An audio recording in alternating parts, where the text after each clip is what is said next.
Questo è Podcast Italiano Principiante, un podcast per chi vuole imparare o migliorare il proprio italiano. Io mi chiamo Davide e oggi insieme a Irene, che sicuramente conosci se hai ascoltato altri episodi di questo podcast, discuto di un argomento interessante, credo, ovvero le nostre personalità. Dunque un episodio interessante se vuoi imparare a descriverti, a descrivere la tua personalità in italiano e dire come sei fatto o come sei fatta. Ti ricordo, molto importante, trovi la trascrizione con glossario sul nostro sito podcastitaliano.com. Se ti iscrivi potrai scaricarla e imparare un sacco di parole grazie al glossario dettagliato che prepariamo per te. E se vuoi puoi anche lasciare un commento. Se ci ascolti su Spotify o altre app di podcast trovi il link direttamente nelle note dell'episodio. Questo è quanto. Buon ascolto. Ciao Irene, sono contento di registrare questo episodio con te. Come stai? Ciao Davide, ciao a tutti. Sono molto contenta anch'io e sto bene. Sono un po' stanca, ma sto bene. Tu come stai? Idem, cioè uguale. Anch'io sono un po' stanco, ma contento di essere qui per registrare questo episodio sulle nostre personalità. Abbiamo pensato di parlare di noi e raccontarvi un po' come siamo. Perfetto, non vedo l'ora di iniziare, però Davide, mi raccomando, ci devi raccontare anche qualche tuo difetto, non solo pregi, va bene? Ce ne sono vari nella lista di caratteristiche che ho preparato. Bene. Quindi sì. Ti faccio questa domanda. Ti consideri una persona, diciamo, socievole, estroversa, che ama stare con gli altri, o una persona timida, più introversa, o magari una via di mezzo, quindi un po' e un po'? È una bella domanda. Forse una via di mezzo fra introversa e estroversa, perché di mia natura sono molto tranquilla, sono abbastanza silenziosa, abbastanza timida, però con le giuste persone, con la giusta compagnia, sono abbastanza pazzerella, abbastanza socievole.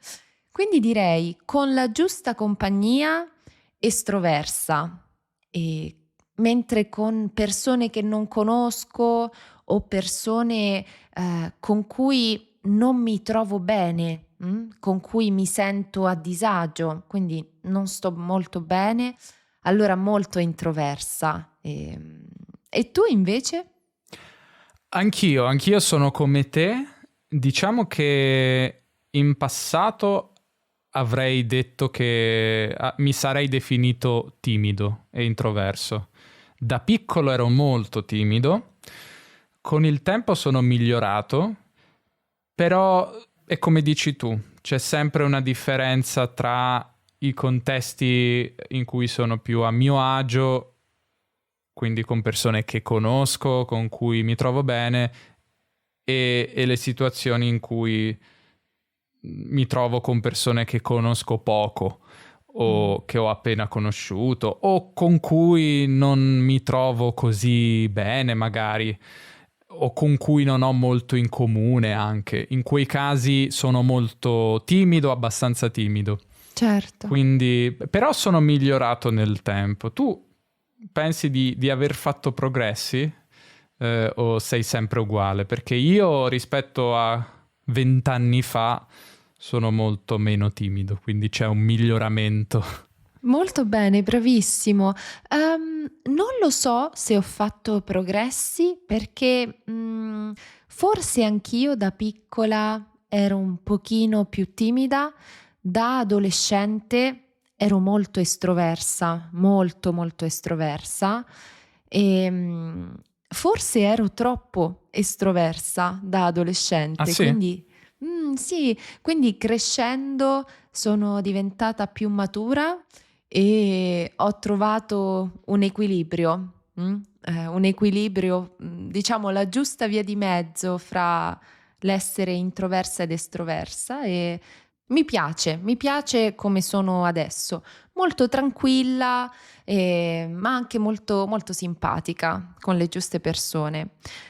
Posso Mhm. chiederti, secondo te, qual è il tuo miglior pregio? Hmm.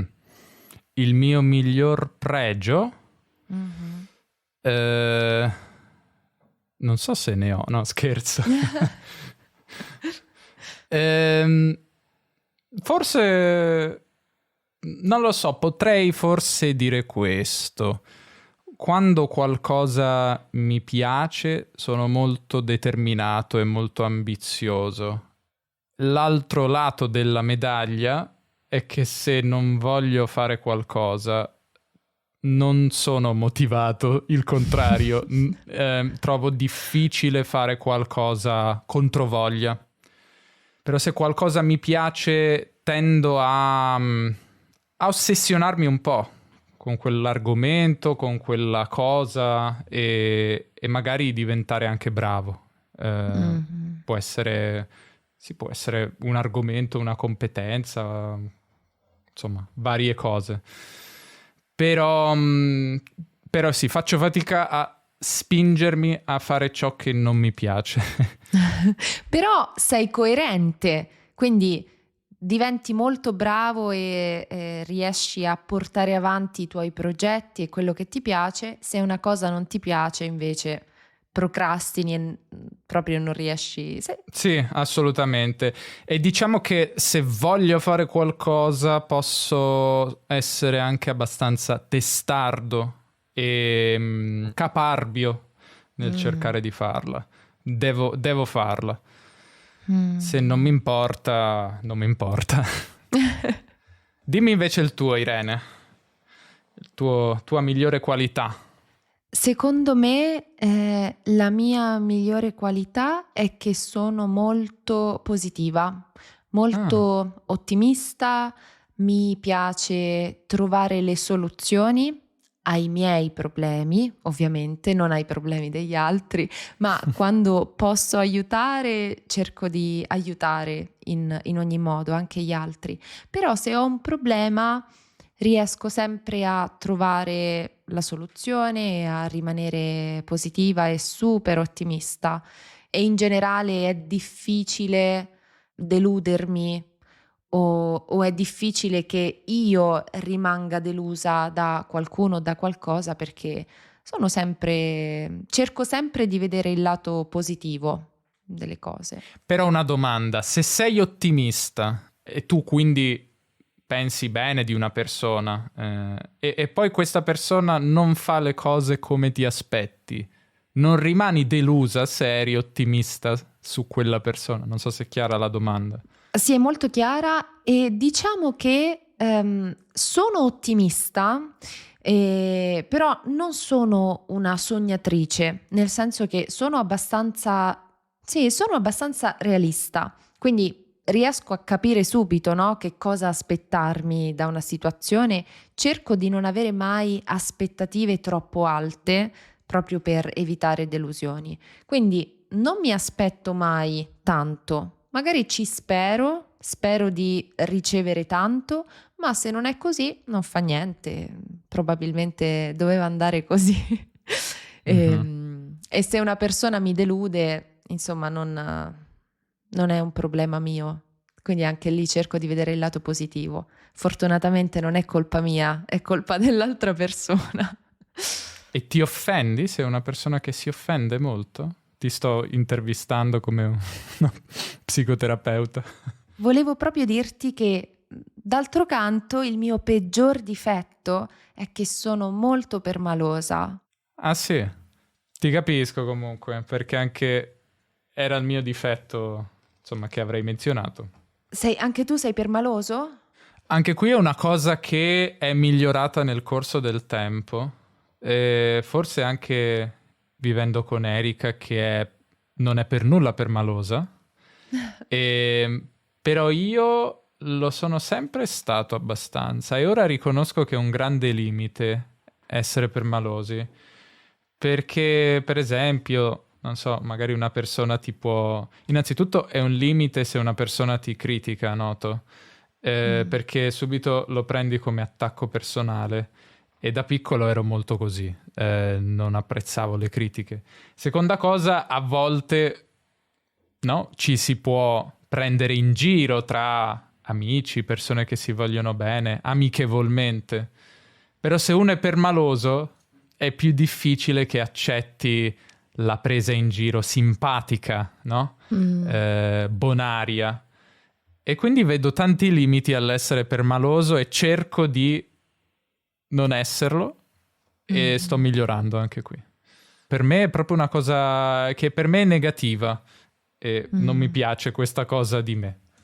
Per me non è negativa perché diciamo che non è un vero difetto nel mio caso, nel senso che sono molto autoironica, quindi rido dei miei difetti, rido di quello che faccio, se sbaglio, se faccio degli errori, rido. Sono molto autoironica, non faccio mai ironia degli errori degli altri, a meno che non ho un rapporto molto stretto, no? Un legame molto stretto, ok, altrimenti non rido degli errori degli altri perché... Neanche in maniera simpatica? Perché a Roma questa è una cosa che si fa molto, no? Prendere in giro bonariamente gli altri, no? Sì, Pensavo fosse molto... Cioè, ovviamente poi non tutte le persone sono uguali in una città, non voglio dire questo, però tu non hai questa caratteristica che io associo molto alla romanità, no? Il prendersi in giro, sfottersi. sì, no, no, ce l'ho questa caratteristica, lo faccio, però non apertamente, su magari cose, non rido di cose che magari potrebbero far star male un'altra persona, ad esempio, no? Spesso il romano medio, diciamo il classico romano di Roma, ride apertamente un po' di tutto, no? E non sta lì a considerare, a pensare anche alla sensibilità degli altri, è molto aperto il romano. Io sto molto attenta e quindi poi mi aspetto che gli altri facciano ipoteticamente, uso il congiuntivo perché faccio un'ipotesi, è una mia aspettativa, mi aspetto che gli altri facciano lo stesso con me, e se non lo fanno dipende anche dal contesto, sai? Dipende dal contesto, dalla persona, però se non Certo, lo fanno certo. magari ci rimango male, però dipende. Sono abbastanza aperta e autoironica, quindi sicuramente anche in questo sono migliorata anch'io, diciamo, in questa cosa. Non sono più tanto permalosa, però un pochino. Sì, è un percorso di miglioramento. Per me è un miglioramento, per te non lo so, ma per me è un miglioramento, trovo. Assolutamente. Cioè, mi piace di più la mia versione non permalosa. E prende le cose meno seriamente, insomma, non si offende per cavolate. Sì. E che tra l'altro è anche una cosa un po' culturale, nel senso, secondo me, qui al nord, in Piemonte soprattutto, siamo abbastanza chiusi, e in generale facciamo di tutto per essere il meno diretti possibili. E per non offendere gli altri, per non... che può essere una cosa che a qualcuno piace, però ecco, dal punto di vista della idea, dello stereotipo, l'opposto dei romani nell'essere schietti e diretti. Siamo molto poco schietti. È vero. E un po' permalosi in generale. Sì, è interessante perché è difficile tracciare il confine, no? Una linea di confine fra l'essere aperti e l'essere schietti, quindi comunicare apertamente, spontaneamente, e l'essere invadente, l'essere fastidioso. Invadente secondo me è la parola giusta. Magari se una persona gioca troppo, può essere divertente per alcune persone, per altre può essere un po' invadente e fastidioso, no? Certo. E alcuni romani, sì, alcuni romani hanno questo limite che non capiscono quando è il momento di giocare, di scherzare e quando invece non è il momento di scherzare, ma insomma. Per esempio, mi viene un esempio parlando di questo, io sono una persona che è molto poco fisica, io non toccherei mai una persona che non conosco, no? Ci sono altre culture, anche in Italia, ma anche all'estero, che invece sono molto più aperte in questo, che magari si abbracciano, si toccano fisicamente, no? Non c'è giusto e sbagliato, ovviamente, Certo. però per chi è più riservato può essere un po' scioccante magari quando qualcuno di una cultura più espansiva, no? Ha questo rapporto con la fisicità più aperto, no? Una piccola parentesi, per noi a Roma, ad esempio, il contatto fisico è abbastanza importante, non solo fra amici, ma anche fra conoscenti. È una cosa in più, però c'è una cosa che fanno tantissimo a Roma, e parlo di loro, non mi conto come una romana per quanto riguarda questa cosa. Ok. C'è una cosa che fanno spesso i romani che mi dà fastidio, e non so se si fa in tutta Italia, ma è quando parlano e ti toccano il braccio per attirare, per richiamare la tua attenzione, anche se tu li stai ascoltando. Quindi parlano e continuano a toccarti il braccio in continuazione. Hai insistentemente a toccarti il braccio, ok? Oh mio Dio, e in quei momenti io vorrei dare un cazzotto in faccia alla persona che mi tocca il braccio insistentemente, mi dà tantissimo fastidio. Sì, qua non si fa tanto, però dipende dalla provenienza della persona, perché abbiamo tante persone, insomma, del centro e del sud, quindi Certo. c'è un mix grande. Posso farti un'ultima domanda? Vai. Posso chiederti se c'è una tua caratteristica che definisci sia un pregio sia un difetto? Può essere entrambi. Mm, forse il fatto di essere abitudinario. Mm. Mi piace avere certe abitudini, sono una persona molto abitudinaria, faccio sempre le stesse cose tutti i giorni, con poca varietà, e penso che da un punto di vista sia utile avere una routine, una cosa utile, dà una struttura alla tua vita, al tuo tempo, alla tua settimana. Dall'altro lato, a volte trovo difficile uscire dalla routine, Mm. o meglio, poi lo faccio e mi piace, ma ho sempre una certa resistenza, tipo non ho voglia, devo far questo, non ho voglia di, non so, cambiare la mia routine. Poi di solito ne vale la pena. No, magari devo partire per qualche giorno, andare da qualche Certo. parte e dico, ma io non c'ho voglia, perché ho preso questo impegno di andare, non so, a questo evento? Chi c'ha voglia? Poi in realtà va sempre bene, però è quel pensiero iniziale, tipo, non ho voglia di fare altro e Certo. uscire dalla routine.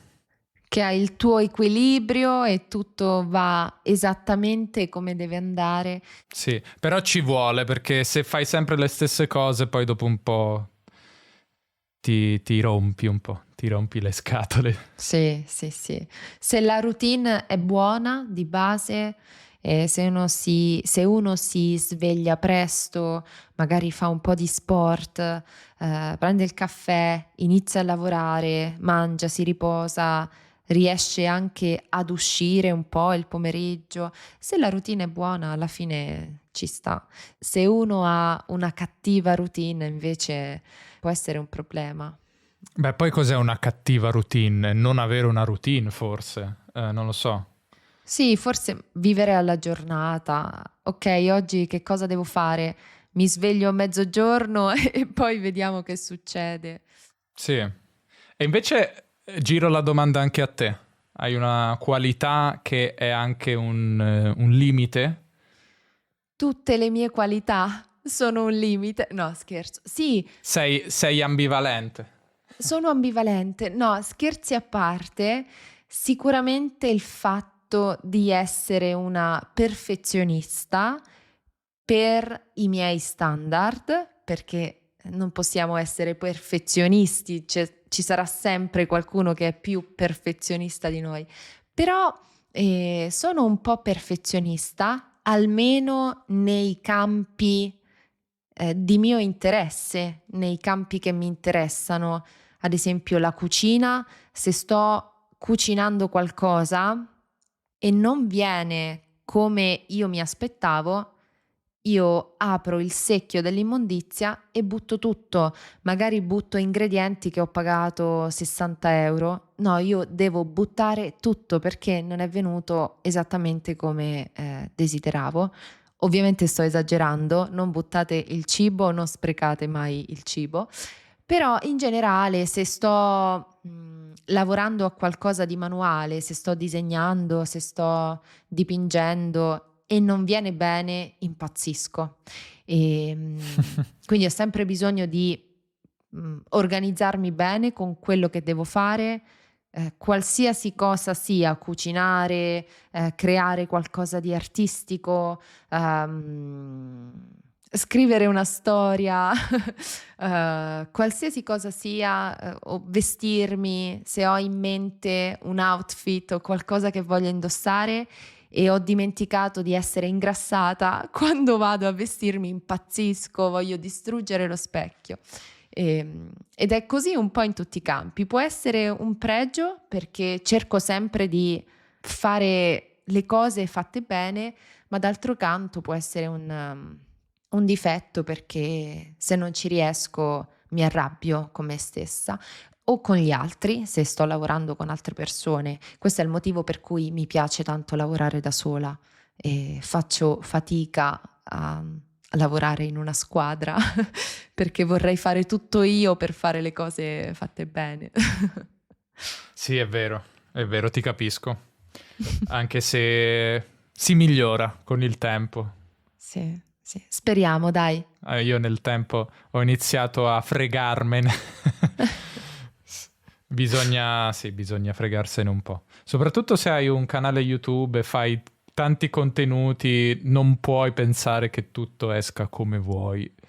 E qualcosa sarà meglio, qualcosa peggio. E alla fine il mio motto è che la qualità è la quantità. Ok, senza esagerare, però c'è un po' di verità in questo. Certo, il lavoro che tu fai e tutto ciò che mandi avanti non è possibile, insomma, da fare da soli, no? È una cosa che non è umano riuscire a fare tutto quel lavoro da solo, quindi. Però immagino sia difficile fidarsi di altre persone per i propri progetti. Ma dico anche non solo fidarsi, ma anche il lavoro che faccio io stesso. Cioè, Certo. un tempo sarei impazzito a fare le cose nella maniera che volevo e adesso, insomma, un po' meno. Davide, ci piaci spontaneo. Che poi è anche quello, che tu puoi fare il video, il podcast più studiato, con più ricerca, ma poi alla fine piace l'episodio così registrato senza preparazione dove parli di cose a caso, no? E alla fine uno si chiede, ma allora perché lo faccio negli altri casi? È vero, interessante, interessante. Va bene. Niente, direi che possiamo concludere qui. Vi chiediamo, cari ascoltatori, quali sono le vostre caratteristiche di personalità, com'è la vostra personalità, descrivetela con qualche aggettivo, fateci sapere nei commenti su Spotify oppure anche sul sito, su podcastitaliano.com. E questo è tutto, Irene. Vuoi aggiungere altro? Assolutamente, vi saluto e non vedo l'ora di leggere i vostri commenti. Mi raccomando, scrivete almeno un difetto e un pregio. Perfetto. Grazie Irene e alla prossima. Ciao! Ciao. Bene, siamo arrivati alla fine della nostra conversazione. Ti voglio dire solo 2 cose. La prima è che se ti piace questo podcast puoi aiutarci facendoci un piccolo favore, ovvero lasciando 5 stelle su Spotify. Attenzione, non devi lasciare un commento, perché una volta l'ho detto e mi avete lasciato tanti commenti con 5 emoji di stelle. No, non intendo questo. Potete dare un voto al podcast su Spotify o su altre piattaforme, che è utile perché aiuta altre persone a scoprire questo podcast. Ti ricordo la trascrizione con il glossario sul sito se vuoi ripassare le parole difficili e nuove per te. E infine ti ricordo che abbiamo un corso di italiano per studenti principianti che ti aiuta a raggiungere il livello intermedio. Si chiama La storia di Italo e attraverso una storia emozionante e appassionante ti aiuta a consolidare le strutture principali dell'italiano. Scoprilo sul sito e ci vediamo nel prossimo episodio.